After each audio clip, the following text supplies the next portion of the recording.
Hello everyone, welcome to RNM academy channel. Students, आज एक नए चैप्टर की शुरुआत है। चैप्टर का नाम है आइसोमेट्रिक प्रोजेक्शन और ये हमारे ईजीडी सब्जेक्ट का लास्ट चैप्टर है।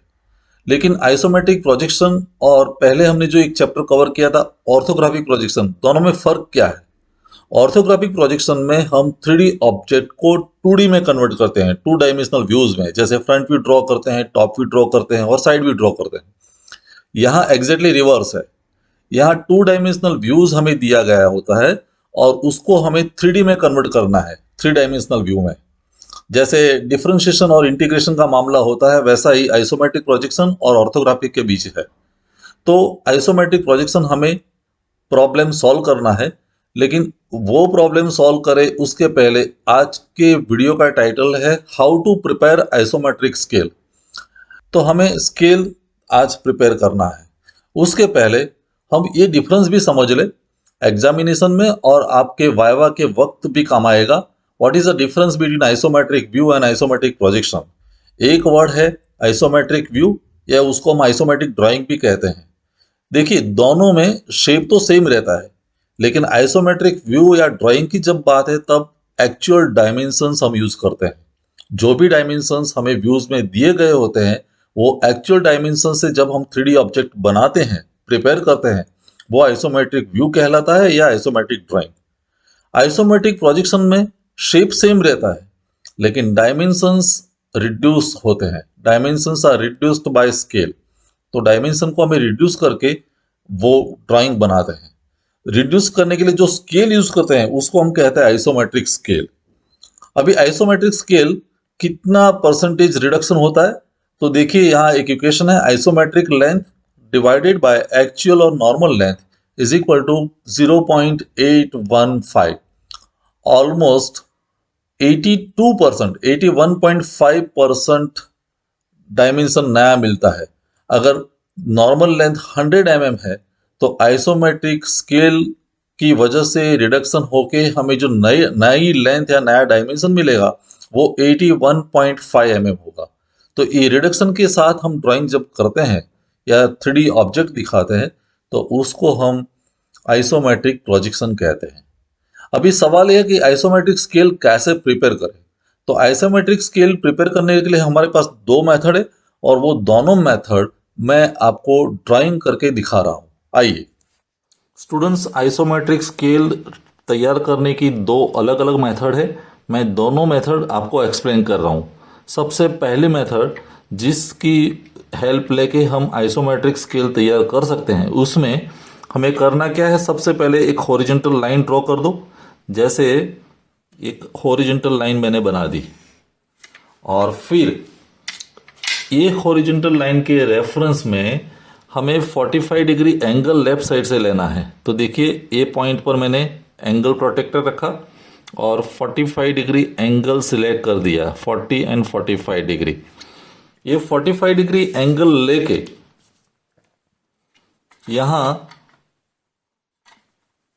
मैं एक लाइन ड्रॉ करने वाला हूं। ये लाइन और हमारा ओरिजिनल पॉइंट था उसको ज्वाइन करके, तो ये पॉइंट मैंने रखा स्केल, और ये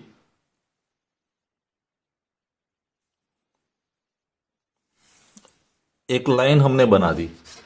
अभी ये जो लाइन बनती है उसकी कोई लेंथ ले लेते हैं। लाइक मैं ले लेता हूं 100 mm, तो यहां तक एक पॉइंट आएगा। और ये लाइन जो है वो नॉर्मल स्केल हमारे लिए है, तो उसको मैं डिवाइड कर रहा हूँ। 100 mm है तो उसको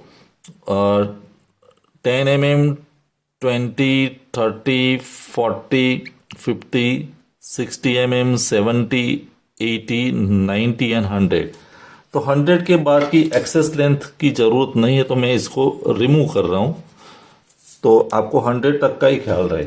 फिर ये जो लाइन है इसको परपेंडिकुलर मैं यहाँ से लाइन प्रोड्यूस कर रहा हूँ, जो ये लाइन को परपेंडिकुलर है। तो यहाँ से मुझे एक लाइन मिलेगी। तो एक्सेस जो भी है लाइन उसको रिमूव करते हैं, तो आपको सिर्फ आइसोमेट्रिक स्केल ही विजिबल होगा। तो ये सब, तो ऐसी एक लाइन बन गई। देखिए ये एंगल जो है वो 45 डिग्री है, ये 90 है और वो सामने भी 45 है। और यहाँ हमने पॉइंट्स ले लिए, समझो कि ये 10 mm है, ये 20, ये 30 mm, 40 mm, 50, 60, 70, 80, 90 एंड 100 mm। ये जो स्केल मैंने लिखा वो नॉर्मल स्केल है, इसको हम क्या कहेंगे, नॉर्मल स्केल। और नॉर्मल स्केल से हम आइसोमेट्रिक स्केल कैसे डिफाइन कर सकते हैं, तो फिर से हमें एंगल प्रोटेक्टर की हेल्प लेनी है। और आपका जो ओरिजिनल पॉइंट था 45 डिग्री पर, यहाँ से फिर मुझे एक और लाइन प्रोड्यूस करनी है विथ रिस्पेक्ट टू ओरिजिन, और वो लाइन है 30 डिग्री। तो 30 डिग्री एंगल ले लिया और ये लाइन और ये ओरिजिनल पॉइंट दोनों को मैं ज्वाइन कर रहा हूं, तो एक नई लाइन हमें मिली। याद रहे ये एंगल जो है वो 30 डिग्री है, तो पहले वाला एंगल 45 था, ये 30 डिग्री है। तो ये जो स्केल मिला वो हमारे लिए आइसोमेट्रिक स्केल होगा, isometric scale, this is isometric scale.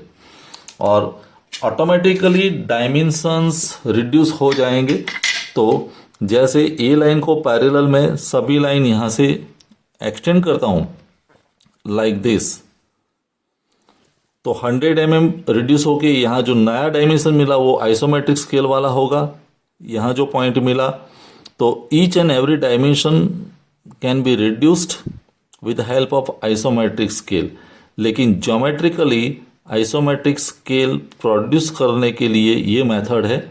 Examination में दोनों मेथड में से कोई भी एक मेथड आप शो कर सकते हैं, और एग्जामिनेशन में 2 और 3 मार्क्स का एक क्वेश्चन, शॉर्ट क्वेश्चन होता ही है, प्रोड्यूस द आइसोमेट्रिक स्केल। तो ये फर्स्ट मेथड है, जहां पहले मैंने 45 डिग्री लाइन ड्रॉ कर दी, ये दोनों लाइन बाउंड करके मैंने जोड़ दी, वर्टिकल एंड हॉरिजॉन्टल, और फिर एक 30 डिग्री लाइन ड्रॉ कर दी।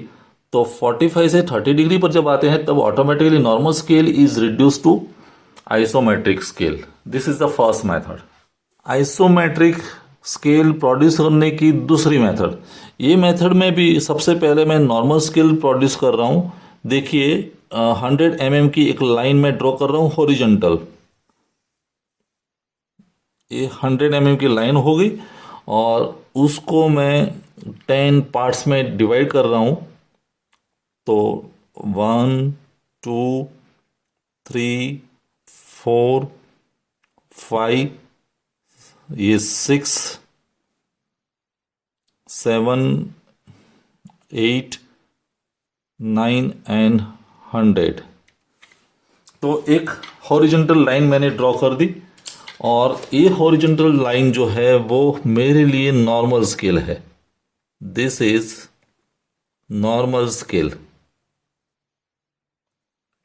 और शुरुआत समझो कि यहाँ से करते तो 0, देन ये 10 mm, ये 20, ये 30, ये 40 mm, 50, 60 mm, 70 mm, 80, 90 एंड 100। तो एक लाइन हमने बना दी हॉरिजॉन्टल, वो नॉर्मल स्केल है।